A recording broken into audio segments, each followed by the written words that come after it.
Hello friends, नमस्कार, good morning. कैसे हैं आप लोग?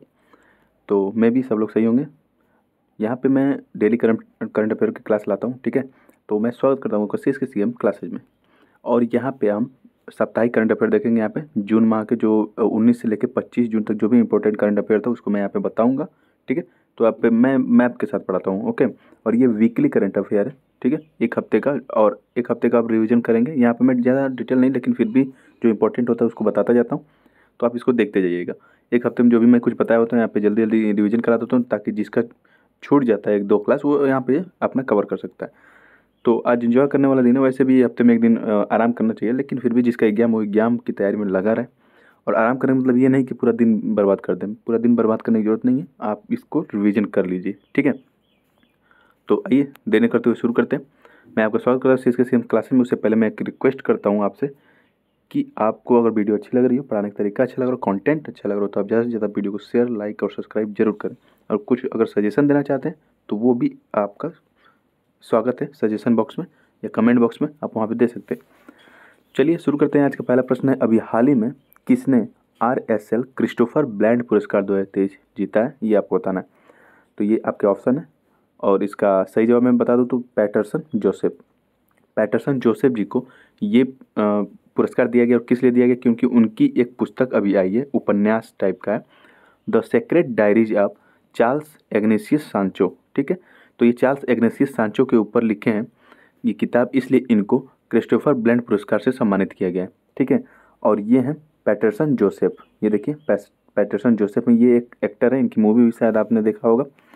तो इन्होंने ये किताब लिखी है और इनका पहला ये उपन्यास है, ठीक है। और ये चार्ल्स जो इग्नेशियस सांचो, वो कौन है?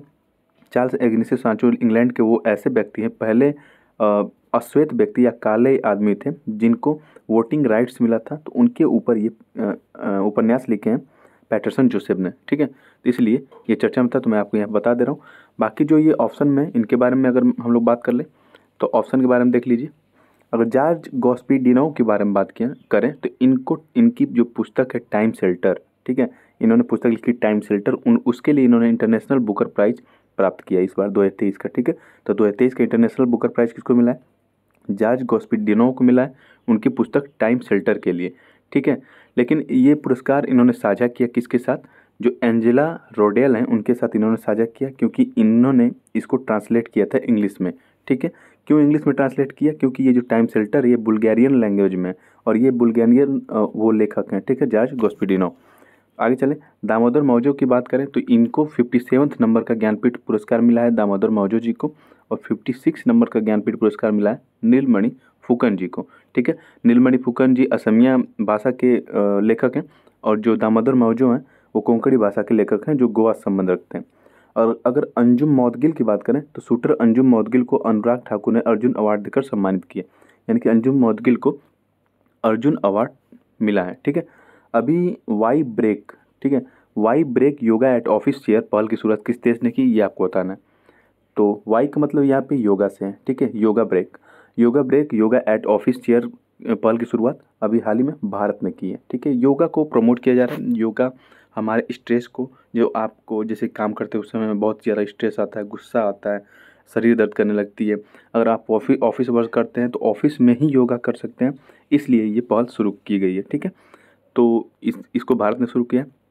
और जो ऑप्शन में कंट्री हैं उनको देख लेते हैं। अगर मैं सूरीनाम की बात करूं तो अभी प्रेसिडेंट जो हमारी द्रौपदी मुर्मू जी हैं वो अभी सूरीनाम गई थी। सूरीनाम के वहाँ पे हाईएस्ट सिविलियन अवार्ड से उन्होंने उनको सम्मानित किया गया सूरीनाम के, ठीक है।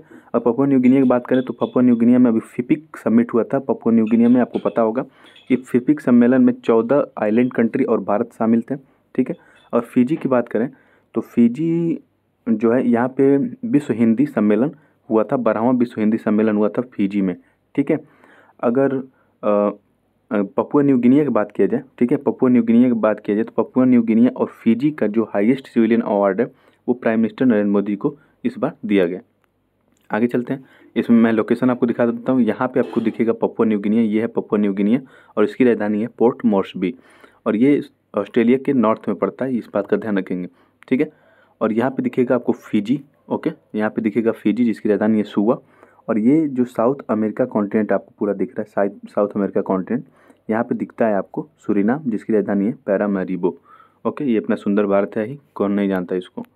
आगे चलें तो एक और न्यूज़ है निकल के सामने आई थी, तो मैं उसको आपको बता देता हूँ। अमेरिका में पहला हिंदू अमेरिकी शिखर सम्मेलन हुआ था अभी। तो अमेरिका में पूछे, अमेरिका में पहला हिंदू शिखर सम्मेलन हुआ था, और वो अमेरिका में कहाँ पे हुआ था, तो आपको मैं बता दूं, ये है नॉर्थ अमेरिका कॉन्टिनेंट, ठीक है, जिसमें आपको मैक्सिको आता है, यूएसए आता है और कनाडा आता है, ठीक है। तो ये जो यूएसए का पार्ट है, ये वाला यूएसए का पार्ट, यहाँ पे दिखेगा आपको कैपिटल हिल। कैपिटल हिल में हिंदू अमेरिकी शिखर सम्मेलन अभी आयोजित किया गया था, ठीक है। वहाँ पे जो पॉलिटिक्स है उसमें एंटर करने के लिए ऐसा किया जा रहा है कि वहाँ पे हिंदू प्रतिनिधित्व तो कम है, इसलिए वहाँ पे हिंदू अमेरिकी शिखर सम्मेलन किया जा रहा है, ठीक है। आगे चलें, अगला प्रश्न है, अभी हाल ही में रक्षा मंत्रालय ने किस देश के साथ 31 MQ, ठीक है, 9B ड्रोन खरीदने की मंजूरी दे दी है। तो अभी आपको पता है कि वहाँ पे अपने प्राइम मिनिस्टर जी गए हैं और उससे संबंधित ये सब पहल हो रही है, समझौता हो रहा है। तो अमेरिका, ठीक है, अमेरिका से ड्रोन खरीदेगा भारत, ठीक है, वो भी कौन सा ड्रोन, 31 MQ 9B। ओके, ये इसकी खासियत है, ठीक है। इसका रेंज 19,000 किलोमीटर तक है, या 35 घंटों तक उड़ान भर सकता है, 2223 किलोग्राम का वजन लेके चल सकता है, ठीक है। ये 50,000 के फीट तक ऊंची उड़ सकता है, ठीक है। तो ये सब इसकी क्वालिटी है। तो ये अमेरिका के साथ ये किया जा रहा है समझौता, रक्षा समझौता हुआ है, ठीक है। तो अमेरिका की लोकेशन में दिखा देता हूँ, ये अपना सुंदर भारत, इसके नॉर्थ वेस्ट की तरफ जाएंगे तो इधर दिखेगा नॉर्थ अमेरिका कॉन्टिनेंट, इसके नॉर्थ में है कनाडा, यहाँ पे दिखेगा यूएसए आपको, और ये साउथ में दिखेगा मैक्सिको, ठीक है। तो ये है यूएसए की लोकेशन, और इधर अटलांटिक ओशन है जो एस शेप में रहता है, और इधर पैसिफिक ओशन है, ठीक है। आगे चलें तो अगला न्यूज़ है कि हाल ही में भारत और किस देश ने गैर तेल व्यापार को 2030 तक $100 अरब पहुंचाने का लक्ष्य रखा है। गैर तेल व्यापार यानी कि तेल के अलावा जो ऑयल ट्रेड होता है भारत और इस देश, कौन सा देश है उसकी बात करें तो उसको देख लेते हैं। ये देखिए, इंडिया और यूएई, यूएई यानी यूनाइटेड अरब अमीरात की बात की जा रही है, ठीक है। तो भारत और यूएई के बीच गैर तेल व्यापार को 2030 तक $100 अरब पहुंचाने का लक्ष्य रखा गया है, ठीक है। गैर तेल क्या है, गैर तेल का मतलब यही है कि जो ऑयल ट्रेड होता है भारत और इंडिया के बीच, उसको छोड़ के और सब जो ट्रेड किया जाएगा, जैसे अनाज को लेकर ट्रेड किया जाएगा, ठीक है, अन्य मशीनरीज को लेकर ट्रेड किया जाएगा, सर्विसेज को लेकर ट्रेड किया जाएगा, तो उसको 2030 तक $100 अरब पहुंचाने का लक्ष्य रखा है भारत और यूएई ने, ठीक है।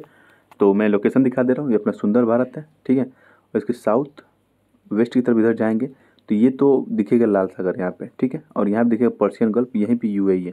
और मैं इसको जूम करूँ, देखिए यहाँ पे रेड सी है, लाल सागर है, और यहाँ पे पर्शियन गल्फ, ठीक है। और यहाँ पे दिखेगा अबू धाबी, यानी कि यूएई की राजधानी अबू धाबी है, यूएई है, ओके। और इधर ओमान, और ये है यमन, ठीक है, और यह है सऊदी अरब। आगे चलें, ये अरेबियन ओशन है, ये भी ध्यान रखेंगे। अभी हाल ही में जारी सिप्री की रिपोर्ट, सिप्री का फुल फॉर्म का Stockholm International Peace Research Institute, ठीक है, इसके अनुसार विश्व भर में सबसे ज़्यादा परमाणु हथियार किस देश के पास है। सिप्री जो है सैन्य खर्चे, कौन सा देश कितना कर रहा है, कौन सा देश सैन्य शक्ति में आगे है, कितना हथियार रखा है, कितना वो इम्पोर्ट कर रहा है, यही सब रिपोर्ट देता है, ठीक है। तो ये स्टॉकहोम में ही है, तो इसलिए Stockholm International Peace Research Institute इसका नाम है। और इसने अभी रिपोर्ट दिया कि सबसे ज़्यादा परमाणु हथियार किस देश के पास है, तो इसका सही जवाब है रूस। सबसे ज़्यादा परमाणु हथियार रूस के पास है। लेकिन अगर ये पूछता है कि 2023 में सब ज़्यादा बढ़ोतरी किसने किया है, मतलब उसके परमाणु हथियार में ज़्यादा बढ़ोतरी हुई है, तो चीन ने अभी 60 परमाणु हथियार ज़्यादा अपने आप बढ़ा लिया है। इसके पास 350 था, अब जाके 410 हथियार हो गए चीन के पास, ठीक है। पहले इसके पास 350 था, 60 और बढ़ा लिए तो ये 410 हुआ है, तो सबसे ज़्यादा बढ़ोतरी इसमें हुई है।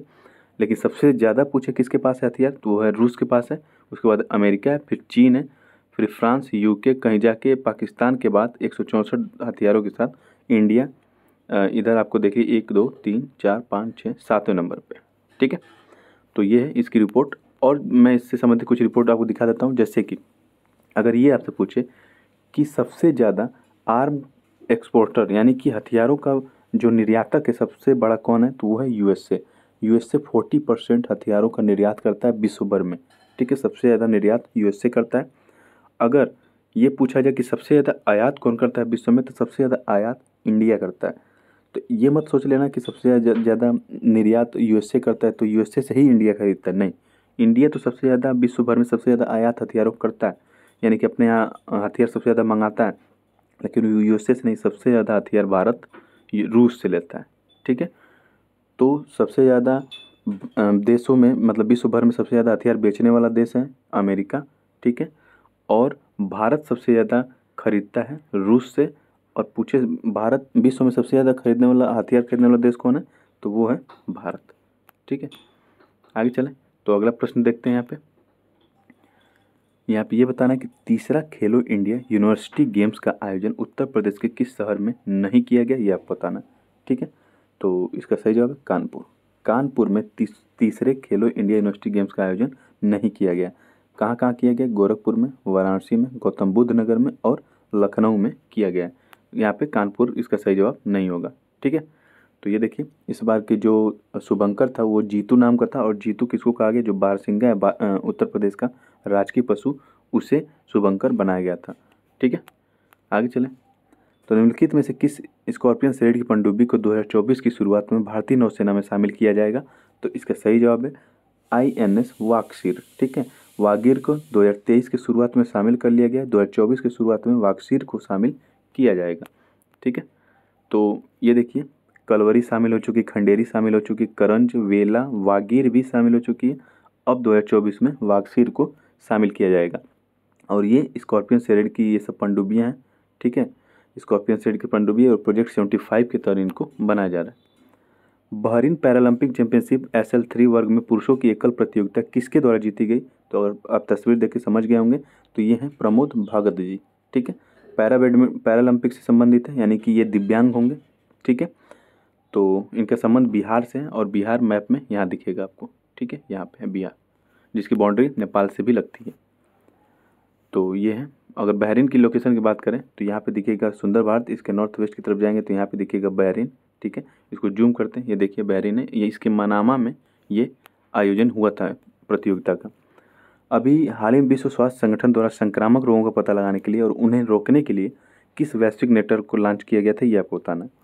तो इसका सही जवाब है IPSN, यानी कि international pathogen surveillance network. International pathogen surveillance network को लॉन्च किया गया था संक्रामक रोगों का पता लगाने के लिए। ठीक है, जिससे कि इससे पहले, इनके प्रकोप से पहले इनसे बचाव किया जा सके। अगर WHO की बात हो रही है, WHO ने ऐसे किया, तो इसकी स्थापना हुई थी 7 अप्रैल 1948 को। और ये यूनाइटेड नेशन की एक स्पेशल एजेंसी है और इसका मुख्यालय आपको जिनेवा स्विट्जरलैंड में देखने को मिलेगा। आगे चलें। हाल ही में यूरोप के कौन से देश ने इच्छा मृत्यु को कानूनी मान्यता प्रदान की है, तो यूरोप का ये जो पुर्तगाल है। ठीक है, पुर्तगाल ने ऐसा किया है। और पुर्तगाल की मैं लोकेशन अगर आपको दिखाता हूँ तो ये अपना सुंदर भारत, इसके नॉर्थ वेस्ट की तरफ जाएंगे तो ये पूरा यूरोप है।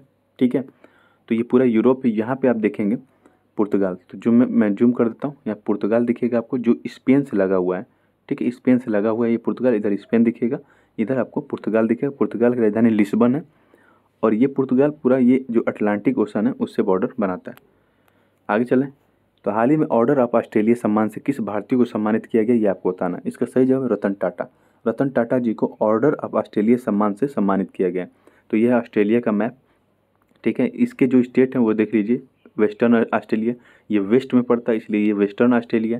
ठीक है, और ये नॉर्दर्न टेरेटरी है ऑस्ट्रेलिया की, ये साउथ ऑस्ट्रेलिया है, ये क्वींसलैंड है, ये न्यू साउथ वेल्स है, ये विक्टोरिया है। ठीक है, तो विक्टोरिया जो न्यू साउथ वेल्स, इसी में सिडनी था। सिडनी में ही क्वाड शिखर सम्मेलन होने वाला था लेकिन हुआ नहीं, आखिरकार वो जापान में हुआ। ठीक है, आगे चलें। तो हाल ही में चर्चित सेती नदी जल विद्युत परियोजना भारत और किस देश से संबंधित है, ये आपको बताना है। तो सेती नदी जल विद्युत परियोजना भारत और नेपाल देश से संबंधित है। ठीक है, तो भारत और नेपाल, नेपाल ये है मैप में। ठीक है, नेपाल की बॉर्डर बिहार से लगती है, इधर उत्तर प्रदेश से, इधर उत्तराखंड से, और इधर आप पश्चिम बंगाल से भी टच होता है और सिक्किम से भी टच होता है नेपाल की बॉर्डर। ठीक है, अगर मैं जूम करके दिखाऊँ आप पे, तो ये देखिए नेपाल के इस छोर से, यहाँ से देखेंगे तो यहाँ से सेती नदी दिखाई देगी बहते हुए। ठीक है, सेती नदी और कर्नाली नदी आती है, दोनों मिल के ये यूपी से होते हुए निकल जाती हैं। आगे चलें। तो हाल ही में जापान ने G7 की, अभी पता है आपको, जापान ने G7 की अध्यक्षता की है 2023 में। तो पूछ रहा है कि 2024 में G7 की अध्यक्षता कौन करेगा, ये आपको बताना। तो इसका सही जवाब इटली। 2024 में G7 की अध्यक्षता इटली करने वाला है। ठीक है, ये देखिए G8, यानी कि इसमें से एक कंट्री को निकाल दिया जाए, अगर रूस को निकाल दिया जाए तो ये G7 हो जाता है। ठीक है, और रूस को निकाल भी दिया गया था तो ये G7 होगा। G7 में आपको कनाडा दिखेगा और इधर से USA दिखेगा फिर यूके यूनाइटेड किंगडम यानी कि और जर्मनी, फ्रांस और इटली दिखेंगे, ठीक है। और रूस निकल गया, यानी कि एशिया से सिर्फ एकमात्र देश बचा है, जापान। आगे चलें तो ये रोटेशन मोड में होता है। अभी देखिए जापान में हुआ था 2023 का G7 शिखर सम्मेलन, ठीक है। ये देखिए जापान, यहाँ पे जापान में हुआ था, अब होगा इटली में, उसके बाद होगा कनाडा में, ठीक है। तो ये रोटेशन मोड पे चलता रहता है।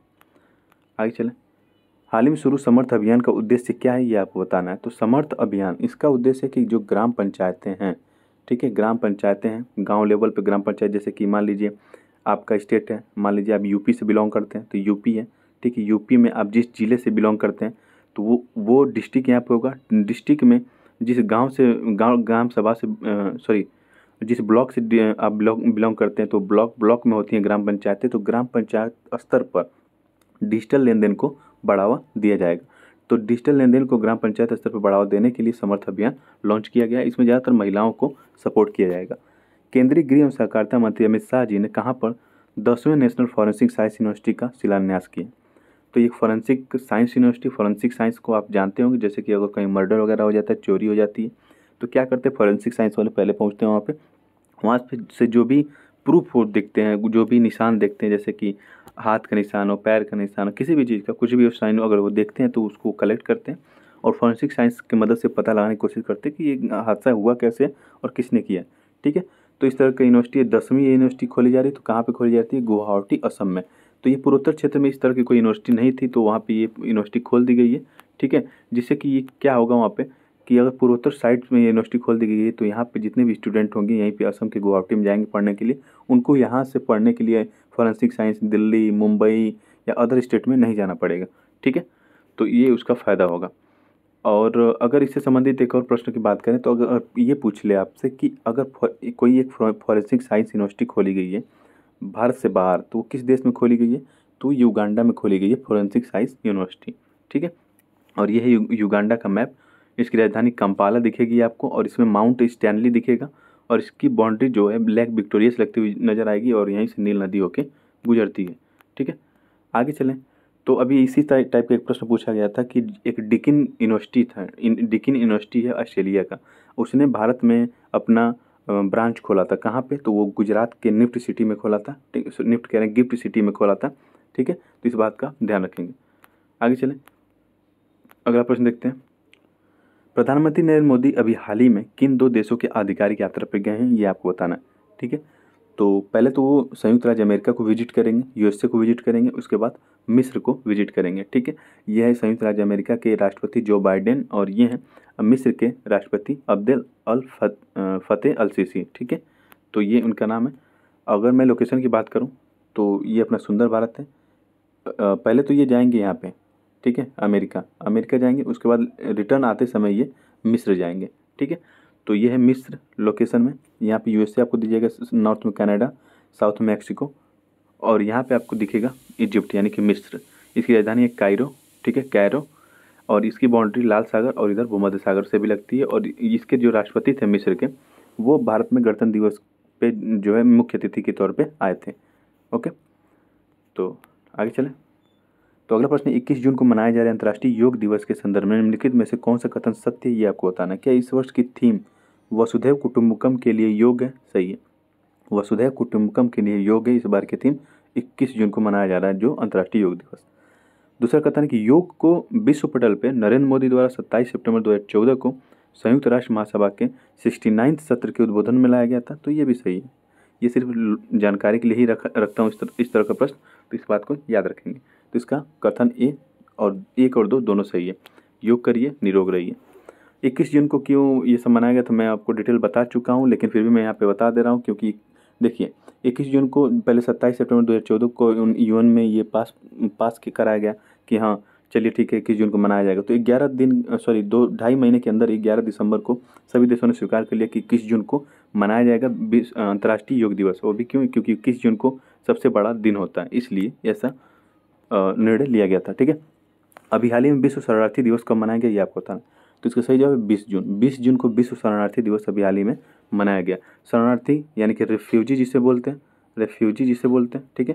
शरणार्थी उसे बोलते हैं जैसे मान लीजिए आप जहाँ पे रह रहे हो वहाँ से अगर किसी आपदा के कारण कोई मान लीजिए लड़ाई झगड़ा हो गया या किसी भी कारण आप वहाँ से अगर घर छोड़ के कहीं और जाके रहने लग रहे हैं, किसी और स्टेट में या किसी और देश में, तो आप उस देश के लिए या राज्य के लिए आप वहाँ पे रहने वाले शरणार्थी हो जाएंगे।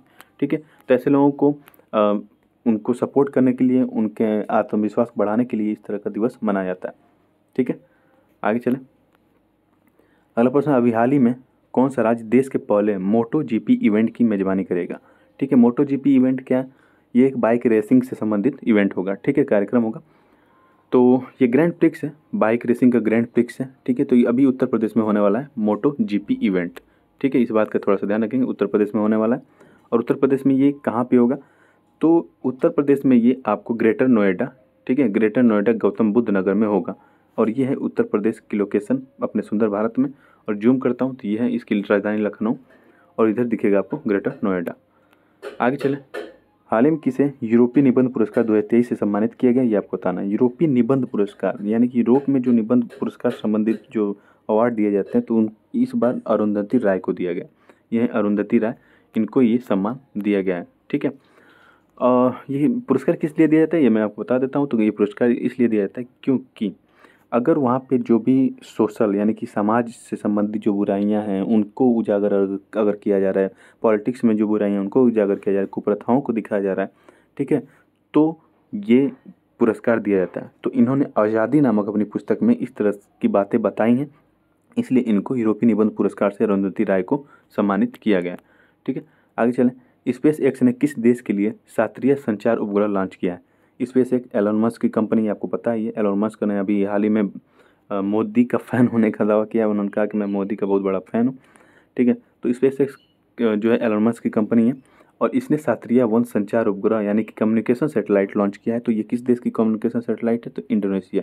ये इंडोनेशिया की कम्युनिकेशन सैटेलाइट है, इस बात का थोड़ा सा ध्यान रखेंगे। ठीक है, आगे चलें। तो इंडोनेशिया की लोकेशन देख लीजिए, यहाँ पे ये सुंदर भारत है, यहाँ पे दिखेगा इंडोनेशिया की लोकेशन, जूम कर लीजिए।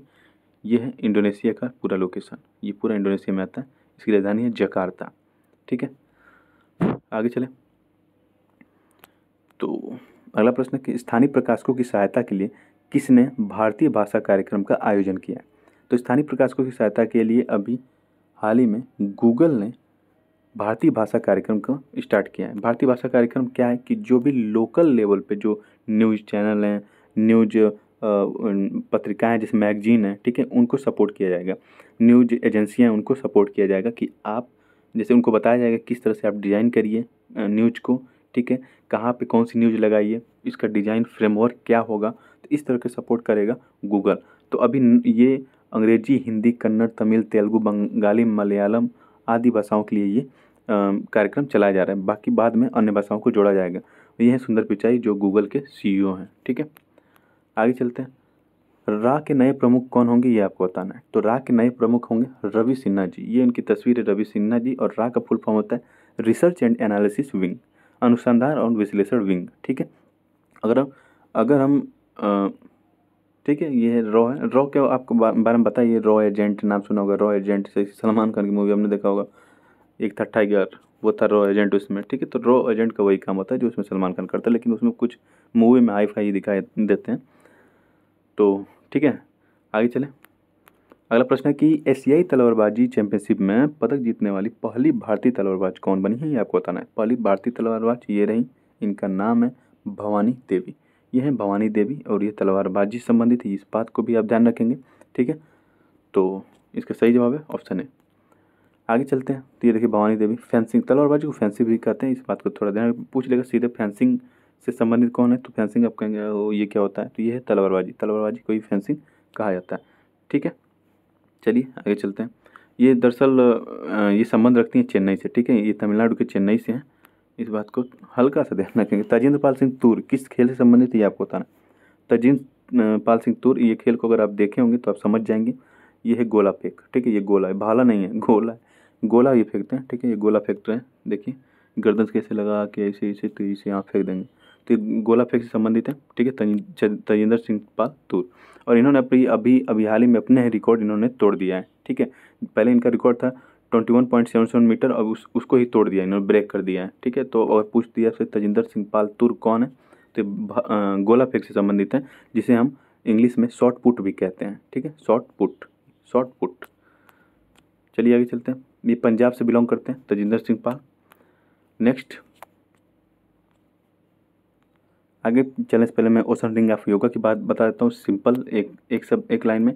पहले तो ओशन रिंग ऑफ योगा ये जो जो इंडियन नेवी है उसके द्वारा शुरू किया गया था ओशन रिंग ऑफ योगा। ये रिंग का मतलब यही है कि ये जो एक अनेक देशों में के बंदरगाहों पर जा जाके, जैसे मिस्र हुआ, Kenya, Madagascar, Indonesia, Thailand, Sri Lanka, ठीक है, इधर देखेंगे तो बांग्लादेश, तो यहाँ पे जा जाके ये योगा, यहाँ पे जो भी आईएनएस यहाँ पे खड़ी हैं, जैसे कि आईएनएस त्रिशूल हो गई, सुनैना हो गई, आदि आईएनएस है, इंडियन नेवल शिप है, तो उनको अगर एक शेप दिया जाए तो ये रिंग के आकार का हो जाता है, गोला रिंग के आकार का हो जाता है। इसलिए इसे, ये महासागर में हो रहा है तो ओशन, और ये रिंग का आकार का हो गया तो रिंग ऑफ योग करा जा रहा है, तो यही इसीलिए इसको ओशन रिंग ऑफ योग बोल दिया गया।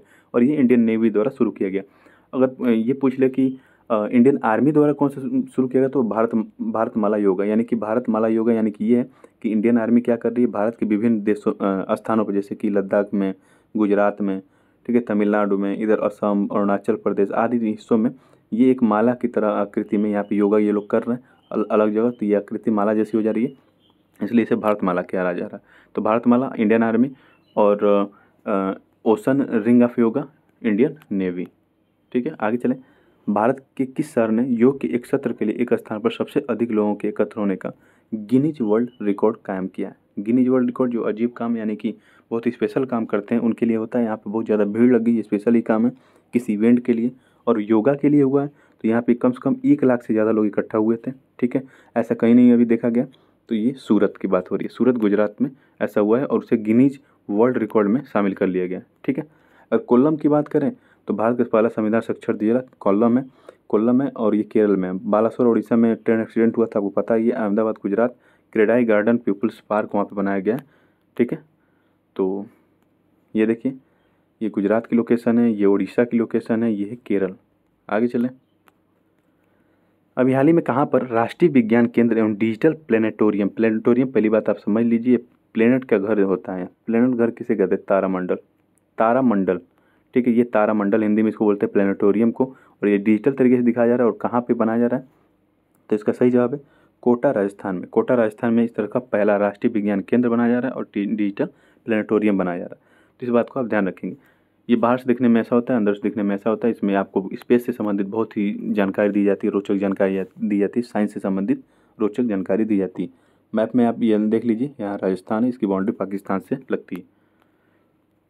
आगे चलते हैं, राष्ट्रीय जल पुरस्कार के बारे में कुछ बात कर लेते हैं। इसमें से यही पूछा जाता है कि सर्वश्रेष्ठ राज्य का पुरस्कार किसे मिला, सर्वश्रेष्ठ जिला का पुरस्कार किसे मिला, सर्वश्रेष्ठ ग्राम पंचायत का पुरस्कार किसे मिला, तो ये आपको सामने।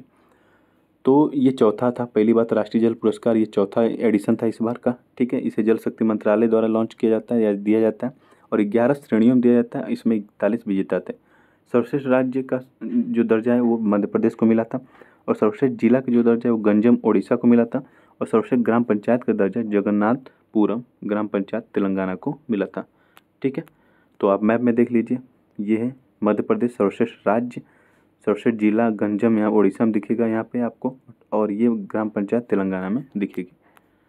आगे चलते हैं। अभी हाल ही में 2021 के गांधी शांति पुरस्कार से किसको सम्मानित किया गया, ये आपको बताना है। तो अभी गीता प्रेस जो गोरखपुर में स्थित है उसको गांधी शांति पुरस्कार से सम्मानित किया गया है 2021 का। ठीक है, इस पर काफ़ी विवाद भी हुआ था, लेकिन फिर भी आप इसको याद रखेंगे। ठीक है, अगर गांधी शांति पुरस्कार की बात करें तो 2020 में 2020 में बंग बंधु शेख मुजिबुर रहमान जी को ये दिया गया था 2020 में, और 2023 में इस बार दिया जा रहा है। प्रेस जो गीता प्रेस है गोरखपुर में, उसको ये दिया जा रहा है। गीता प्रेस की स्थापना गोरखपुर में 3 मई 1923 को की गई थी। ठीक है, इस बात को थोड़ा सा ध्यान रखेंगे। आगे चलते हैं, तो मैं इसकी लोकेशन दिखा देता हूँ। ये उत्तर प्रदेश का लोकेशन है। ठीक है, यहाँ पे दिखेगा गोरखपुर, यानी कि ये उत्तर प्रदेश का लोकेशन है, इसकी राजधानी लखनऊ है, और यहाँ है गोरखपुर। चलिए आगे चलते हैं। अगला प्रश्न है कि भारतीय मिलेट्स अनुसंधान संस्थान वैश्विक उत्कृष्टता केंद्र के रूप में घोषित किया गया। ठीक है, भारतीय मिलेट्स, यानी मिलेट्स मतलब उसको कहते हैं जिसमें सभी मोटे अनाज आ जाते हैं। मिलेट्स में सभी मोटे अनाज आ जाते हैं, और मोटे अनाजों को इज्जत के साथ श्री लगा के बोला जा रहा है, श्री अन्न। ठीक है, और श्री अन्न में बाजरा, ज्वार, यानी मोटे अनाज में बाजरा, ज्वार, रागी, सांवा, चीना, कुटकी, कोदो, कंगनी, ये सब आते हैं। ठीक ठीक है। अगर पूछे आपसे Indian institute of millets research institute ये है कहाँ पे, तो ये है हैदराबाद में, तेलंगाना के हैदराबाद में। आगे चलें, ये देखिए ये तेलंगाना है और इसका हैदराबाद है, यहीं पे मिलेगा मिलेट्स इंस्टीट्यूट। अगला प्रश्न है, राष्ट्रीय शिक्षा संस्थान भोपाल में आयोजित राष्ट्रीय योगा ओलंपियाड 2023 में किसने गोल्ड मेडल हासिल किया है? तो इसका सही जवाब है प्रशांत बैसला। प्रशांत बैसला को ये अवार्ड दिया गया, ठीक है। और आपको पता है ये रवि सिन्हा रॉ चीफ हैं। अरुंधति राय आज़ादी के लिए इनको 45वां यूरोपीय निबंध पुरस्कार मिला है। भवानी देवी एशियन तलवारबाजी चैंपियनशिप यानी कि फेंसिंग में मेडल जीतने वाली पहली भारतीय बनी है। ओके, तो आगे चलें। अभी हाल ही में फिनलैंड के नए प्रधानमंत्री के रूप में कौन शपथ लिए हैं यानी कौन बने हैं, ये आपको बताना है। तो इसका सही जवाब है पैट्री ओर्पो। ये है पैट्री ओर्पो, ये फिनलैंड के नए प्रधानमंत्री बन चुके हैं, ठीक है। बाकी ऑप्शन देख लें तो बोला अहमद टिनुबू जो है वो नाइजीरिया के राष्ट्रपति हैं। King Charles third United Kingdom के नए राजा। Amy E Pope International Organization of Migration की पहली महिला डायरेक्टर हैं एमी ई पॉप। ओके, आगे चलें। तो फिनलैंड, अभी फिनलैंड के नए प्रधानमंत्री के बारे में बात करें तो यह है फिनलैंड, ठीक है। इसकी बाउंड्री रूस से लगती है और फिनलैंड अभी हाल ही में नाटो का 31 का यानी कि 31वां मेंबर बन गया है, ठीक है। इसकी राजधानी है हेलसिंकी। चलिए आगे चलते हैं। अभी आपने हाल ही में न्यूज़ सुना होगा कि टाइटैनिक जहाज के मलबे को देखने गए 5 यात्रियों की मृत्यु हो गई है, ठीक है। तो आप बताना कि टाइटैनिक जहाज कब और किस महासागर में दुर्घटनाग्रस्त हुआ था, ये पूछा जा रहा है आपसे। तो ये 1912 में अटलांटिक महासागर में दुर्घटनाग्रस्त हुआ था। मैं इसको डिटेल में बताया हूँ वीडियो में, वहाँ पे आप देख सकते हैं। टाइटैनिक जहाज का मलबा यानी कि डूबा हुआ मलबा है। आपको पता है टाइटैनिक मूवी भी बनी थी और ये 5 ये वो यात्री हैं जो यहाँ पे गए थे, ये अरबपति लोग थे, ठीक है। इसमें क्या हुआ कि ये जो क्रूज में गए थे इसे हम बोलते हैं सबमर्सिबल, इसका नाम है टाइटन सबमर्सिबल, ठीक है। तो इसमें एक्सप्लोजन नहीं हुआ था, इसमें इम्प्लोजन हुआ था। इम्प्लोजन जब होता है तो बाहरी प्रेशर के कारण कोई भी चीज़ है वो संकुचित हो जाती है यानी दब जाती है, यानी कि सही सही बताया तो फिचक जाती है हमारी लैंग्वेज में, ठीक है। तो वो दब गई थी, संकुचित हुई, जिसमें वो बैठे थे यात्री, उनकी मृत्यु हो गई। अगर एक्सप्लोजन जब होता है तो ये अगर एक्सप्लोज होता तो ये फट जाता पूरा, लेकिन एक्सप्लोज नहीं हुआ, ये इम्प्लोजन यहाँ पे हुआ है, ठीक है। तो इसमें जो भी सवार थे वो उनकी मृत्यु हो गई। और ये देखिए 1912 में जब ये टाइटैनिक जहाज थी वो इंग्लैंड से चल के यानी कि यूके से चल के ये, ठीक है, ऐसे होते हुए अटलांटिक महासागर होते हुए यहाँ पे जा रही थी न्यूयॉर्क, ठीक है, अमेरिका के न्यूयॉर्क जा रही थी। तो लेकिन बीच में ही आइसबर्ग यानी कि बहुत ही बड़े बर्फ़ की चट्टान से टकराने के कारण, बर्फ़ की चट्टान इधर ही से आती है, ठीक है, क्योंकि ये ठंडा प्रदेश है तो इधर से बर्फ़ की चट्टान आती रहती है। तो यहाँ पे बर्फ़ की चट्टान से टकराने के कारण जहाज़ डूब गई थी, ठीक है, यहीं पे अटलांटिक महासागर में 1912 में। तो यहाँ पे करीब 1500 से ज़्यादा लोगों की यहाँ पे मृत्यु हो गई थी। उसके बाद 1997 में इसी टाइटैनिक जहाज़ के डूबने के ऊपर मूवी बनाई गई थी। 1912 में डूबी थी लेकिन करीब आप सोच सकिए 85 साल बाद इस पे मूवी बनी थी एक, ठीक है, जिसका नाम टाइटैनिक रखा गया था और उसे जेम्स कैमरून नामक एक मूवी डायरेक्टर थे, वही बनाए थे। हाल ही में किस केंद्रीय यूरोपीय देश ने पहली बार समलैंगिक विवाह को वैधानिक मान्यता दे दी है? तो ये आपको बताना है। इसका सही जवाब है इस्टोनिया। ये इस्टोनिया है, ठीक है। इस्टोनिया केंद्रीय यूरोप में पड़ता है। इसको अलग अलग तरीके से बताया गया। Estonia becomes the first ex Soviet state to legalise sex marriage, यानी कि ये सोवियत रूस का भी हिस्सा हुआ करता था तो इसलिए उसको एक्स सोवियत स्टेट भी कहा जा रहा है। Estonia become first central European, ये सेंट्रल यूरोप का भी हिस्सा है तो इसलिए इसको यहाँ पे इस तरह बोला जा रहा है। और ये बाल्टिक कंट्री का भी हिस्सा है इसलिए इसे ऐसा बोला जा रहा है, ठीक है।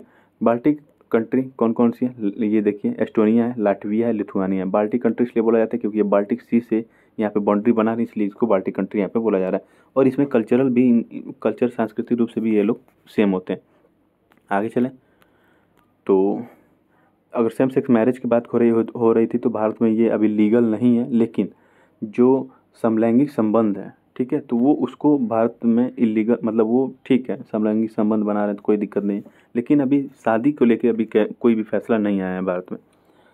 तो अभी एक और न्यूज़ है कि अन्न भाग्य योजना किस राज्य सरकार द्वारा चलाई गई है अभी जल्दी में? तो कर्नाटक सरकार द्वारा अन्न भाग्य योजना शुरू की गई है, ठीक है।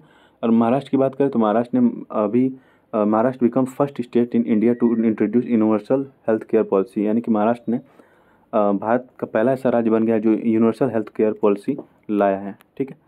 तो ये कुछ अन्न भाग्यश्री योजना संबंधी तस्वीरें हैं और इसमें क्या किया जाएगा, 10 किलो अनाज दिया जाएगा, 5 किलो राज्य सरकार देगी और 5 किलो केंद्र सरकार देगी, ठीक। इसमें काफ़ी विवाद भी हो रहा है, आप विवाद को आप देख लेंगे।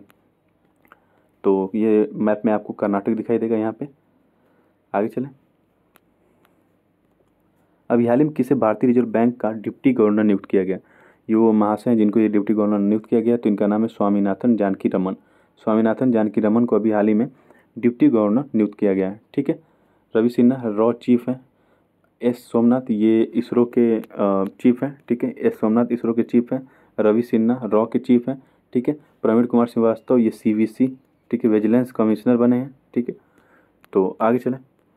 तो ये देखिए ये जो है ना, ये आरबीआई का ढांचा है। सबसे ऊपर गवर्नर होता है, ये गवर्नर जो शक्तिकांत दास हैं वो गवर्नर है यहाँ पे।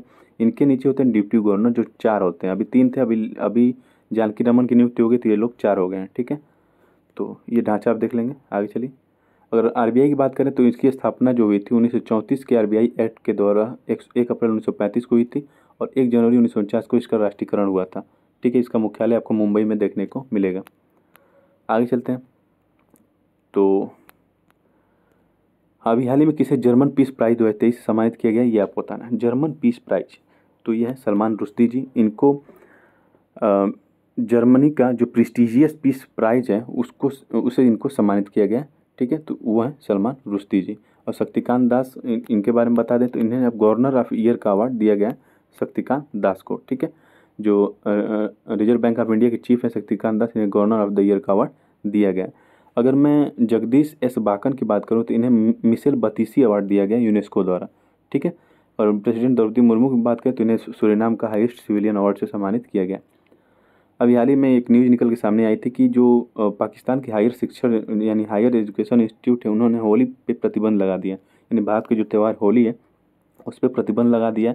लेकिन अभी फिर ये न्यूज़ निकल के सामने आई कि ये फिर से वो अपना डिसीजन वापस ले लिए हैं, ठीक है। तो ये रहा। आगे चलते हैं। बैटरी थोड़ा सा लो है, जल्दी पढ़ा देता हूँ। अभी हाल ही में किस देश के शिक्षा आयोग ने तो ये हो गया, ठीक है। तो बाकी ऑप्शन में ऑपरेशन कावेरी सूडान में चलाया गया था भारतीयों को निकालने के लिए। बिपोरजेन जो नाम था वो बांग्लादेश ने दिया था, ठीक है। तो ये डायरिया का पता लगाने के लिए अभी राष्ट्रीय उच्च सुरक्षा पशु रोग संस्थान ने एक स्वदेशी किट विकसित की है। तो ये कहाँ पे संस्थान है ये आपको बताना है, तो इसका सही जवाब है भोपाल। भोपाल में ये संस्थान आपको देखने को मिलेगा, ठीक है। तो हाल ही में चर्चा में रहा जोहा चावल भारत के किस क्षेत्र से संबंधित है, तो इसका सही जवाब है पूर्वोत्तर क्षेत्र से।